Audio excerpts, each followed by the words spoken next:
My name, Bùi Vũ Thái Hoàng. What does it mean? I'll start word by word. My last name, Bùi, means sweet. The first part of my middle name, Vũ, means either dance, feather, universe.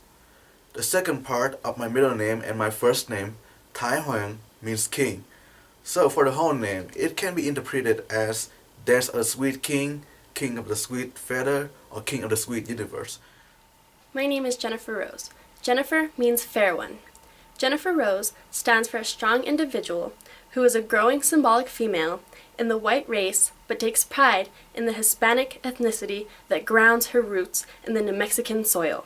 She is a strong individual who takes on challenges like a Spanish bull, stampeding towards the Red Cape. She desires the company of loved ones for support and company since she doesn't like the idea of being alone, but she stands tall as an individual. My name was given to me by both my parents. At first, the attempt was to name me Bùi Hoàng Thái Vũ, but changed to Bùi Vũ Thái Hoàng because of the meaning my name would make in accord to the order of my birth. My oldest brother's first name is Huy. When Huy goes with Hoàng, a beautiful meaning is made. Magnificence. Many families in Vietnam name their kids this way. It is not compulsory, but many parents want their children's name to connect to each other to make meaning out of it. Back in the old days, parents named their kids differently. Some families named their kids as numbers according to the birth order, and some named their name of the Vietnamese zodiacs in their order. We don't do that anymore, but the meaning-making method is still widely used and popular among our culture, and our Vietnamese immigrants have this practice also. She struggles with health conditions, considering that she's similar to her father, but she stands out greatly in this respect.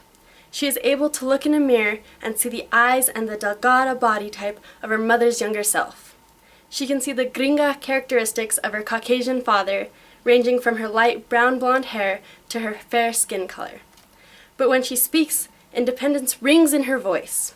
Intelligence yells in the grasps of air between her words, and determination is emitted from the glow in her eyes as she stares down her future. Jennifer Rose means I am me, and I won't give up until I reach the point I am destined to be at, until I have fulfilled the duties of describing and living the life I am meant to live. I am Jennifer Rose. I used to not like my name. My name gives away my race and ethnicity. If I were to choose between the name Hoàng or Juan, I would choose Juan as in Mexican. I just want to blend in with the society I'm currently living in.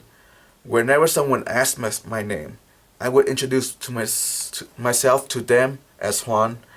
I don't want to be an Asian and fit in the stereotype that everybody follows. People immediately mistake me as Chinese because my name, Huang, is a Chinese name too. Whenever I say I'm an Asian, people usually assume that I am Chinese, like Chinese is the only type of Asian that ever exists. Once they know I'm Asian, they will spurt out those words like ching chong to define me. The name narrative was definitely meaningful and very important. My perspective of the assignment changed throughout the learning experience because when you think of the name Jennifer, you don't think of, oh my gosh, that's tacked on with so many ideas, so many concepts, that's going to draw a rich history. So I was a little caught off guard. I didn't know where to take my name, but the more I looked into it, I learned so much about myself. I could set aside the bookwork and the classic school lifestyle. I could just envelope myself in myself. I could look back at my history. I could relate to my mom in stuff other than, oh, how was your day? Or how are you doing? How's work? It was more like, why did you name me Jennifer? Where did that come from? There has to be a reason besides the book meaning fair one. So throughout the learning experience, it definitely brought a new light to my name and kind of where I want to go in life just based off of my name, not as a label, but as who I am. Man, I didn't know that my name had a deeper meaning before doing research on what it means. I used to hate my name a lot, but no, my name shouldn't be hated by myself. I've learned to love myself, my roots, and where I come from. Why do I always try not to be like my people? There was one time I wished that I had white skin or at least a whiting sounding name, so that people would have a different look at me. Those thoughts have begun to fade since I took the Chicano Studies class. While every Chicano is trying very hard to preserve their culture and reclaim their identity, I figured out that I, as a Vietnamese on the American soil, should define myself as different from other people too. Being in the Chicano Studies classroom environment, I could look around and there was 70 to 80 other faces in the class that I didn't relate to the first day. It was just another typical classroom. I didn't know what to expect.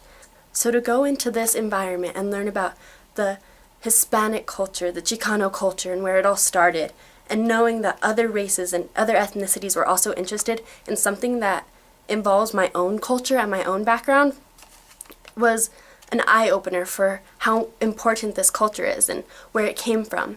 And the fact that other people from different ethnicities, different races, different cultural backgrounds, the fact that they engaged in something that pertains to my own life and the area in which we live proves how important it is to know, hey, we're in New Mexico. And the fact that other people with different backgrounds could incorporate that into a classroom environment really inspired me to go all out in this classroom.